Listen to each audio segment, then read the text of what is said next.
I'm Darren Nicholson and I'm the Finance Director for JZ Flowers. Our business is involved in making flower bouquets for supermarkets, which means we actually have a really intensive people business, and we run with about 250 people now in our business overall, which covers 3 sites, which is based in Newport, just outside Hull, one in Spalding and one in Ireland. Collectively as a company we run everything from the central head office in Newport, which means we have a lot on our plate and we've got to cover multi-sites and multi-people.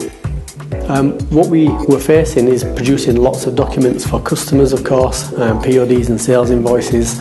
On the flip side, we have lots of purchase invoices. Obviously, the size of the company we have a lot of transactions to process. That means we're handling lots of paper. We looked at purchase ledger in particular as an issue, and we worked out that roughly one purchase invoice came in the door and that was being handled a minimum of 7 times. That's ridiculous.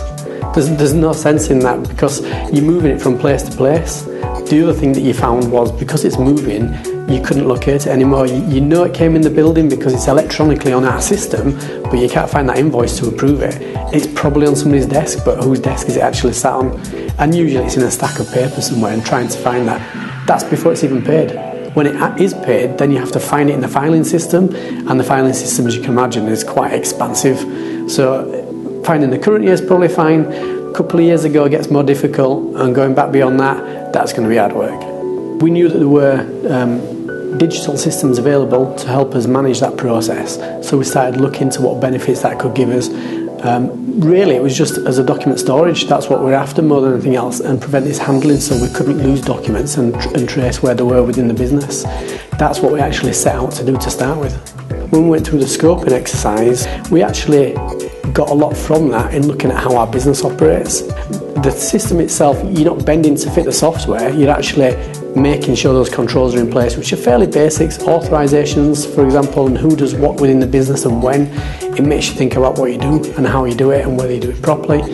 In terms of what we get out of the system now afterwards, we can quite clearly see where documents are. We can see, for example, when we're going to do a payment run, we can see how many of those documents are actually authorised, and we can get them authorised before you actually process the payment.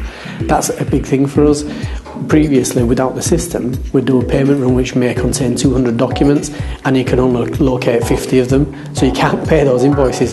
Now we can see there's only 50 authorised, but we know exactly who's got those 150, and you can just give them the quick reminder, and really they can do it within a couple of hours at the most. Even if they've got a lot of documents, it's a great benefit to the business.